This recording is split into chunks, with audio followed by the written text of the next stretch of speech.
ইউকেতে আসার পর প্রত্যেকটা স্টুডেন্ট, নট অনলি স্টুডেন্ট, যারা ইউকেতে আসে তাদের সবাই প্রথমে আসার পর যে জিনিসটা নিয়ে সবথেকে বেশি প্রবলেম ফেস করে সেই জিনিসটা হচ্ছে British accent.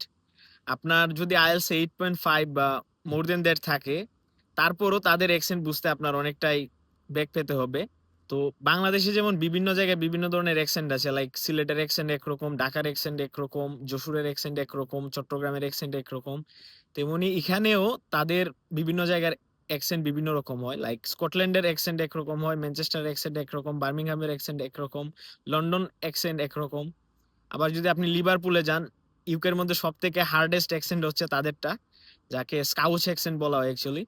Moral of the story হচ্ছে, আপনি যদি এই অ্যাকসেন্ট গুলো বুঝতে সামর্থ্য না হন, তাহলে কিন্তু আপনার কমিউনিকেশন স্কিলটা ভালো হবে না।